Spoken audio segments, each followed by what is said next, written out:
जय श्री श्याम। खाटू धाम के प्रेमियों, आज हम सुनने जा रहे हैं वह दिव्य कथा जिसने एक बालक को भगवान श्री कृष्ण से अमरत्व का वरदान दिलाया। यह है शेषदान की अद्भुत कहानी। बारबरिक का जन्म और अद्भुत शक्ति बहुत समय पहले महाभारत के युग में भीम के पुत्र घटोत्कच और मोरेवी के घर एक दिव्य बालक ने जन्म लिया। बारबरिक बचपन से ही उसका व्यक्तित्व तेजस्वी था। वह धनुर्विद्या का ऐसा ज्ञानी था कि 3 बाणों से पूरी पृथ्वी को जीत सकता था, तो वह 3 बाणधारी कहा जाता था। जब बारबरिक बड़े हुए तो उन्हें एक वर मिला, जो भी युद्ध देखोगे उसका साथ कमजोर पक्ष का दोगे। ये वचन उनकी पहचान बना, लेकिन आगे यही उनका भाग्य भी तय करने वाला था। महाभारत का युद्ध और बारबरिक का संकल्प। जब महाभारत का युद्ध शुरू होने वाला था तो बारबरिक ने निश्चय किया कि वे युद्ध में भाग लेंगे, पर उनका हृदय दयालु था और उनका वचन था कि वे कमजोर पक्ष का साथ देंगे। इसका अर्थ था, अगर कौरव कमजोर होते तो वे उनका साथ देते, फिर पांडव कमजोर होते तो उनका साथ देते, और ऐसा चलता तो युद्ध कभी समाप्त हो ही नहीं होता।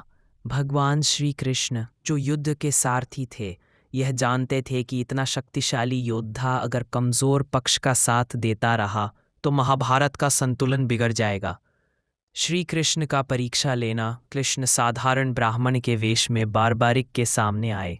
उन्होंने 3 बाणों की शक्ति पूछी। बारबरिक ने कहा, मेरे एक बाण से पूरा जंगल काट सकता हूँ और दूसरे से वही पेड़ वापस उगा सकता हूँ। कृष्ण समझ गए कि यह बालक असीम शक्ति का धनी है। फिर कृष्ण ने पूछा, युद्ध में तुम किसका साथ दोगे? बारबरिक ने विनम्रता से कहा, जो भी पक्ष कमजोर होगा। यह सुनकर कृष्ण चिंतित हो गए। युद्ध का परिणाम दांव पर था। शेष दान की मांग। कृष्ण ने कहा, युद्ध से पहले एक वीर को अपना शीश दान करना पड़ता है, यह हमारी परंपरा है। क्या तुम तैयार हो? बारबरिक मुस्कुराए और बोले, हे ब्राह्मण, एक योद्धा के लिए सिर दे देना सबसे महान दान है। मैं तैयार हूं। बस एक इच्छा है कि मैं पूरी लड़ाई देखना चाहता हूं। कृष्ण ने सिर झुकाकर कहा, तुम्हारी इच्छा पूर्ण होगी। बारबरिक ने बिना एक पल गमाए अपना शीश कृष्ण के चरणों में अर्पित कर दिया। यह था शेषदान, दुनिया के सबसे महान दानों में से एक। सिर से युद्ध का दर्शन। कृष्ण ने बारबरिक के शीश को एक ऊंचे पर्वत पर स्थापित किया ताकि वह पूरे महाभारत युद्ध को देख सके। पूरा युद्ध उस सिर के सामने से गुजरता रहा। दिव्य दृष्टि से देखता रहा।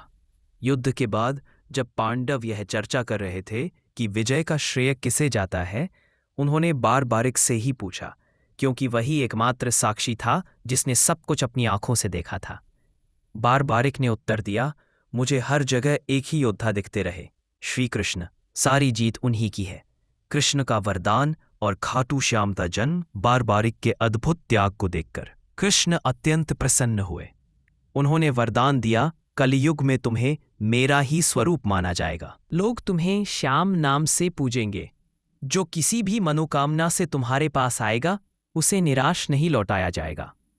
और इसी प्रकार बारबरिक का शीश खाटू में स्थापित किया गया। वहीं से उनका रूप खाटू श्याम जी के रूप में प्रसिद्ध हुआ।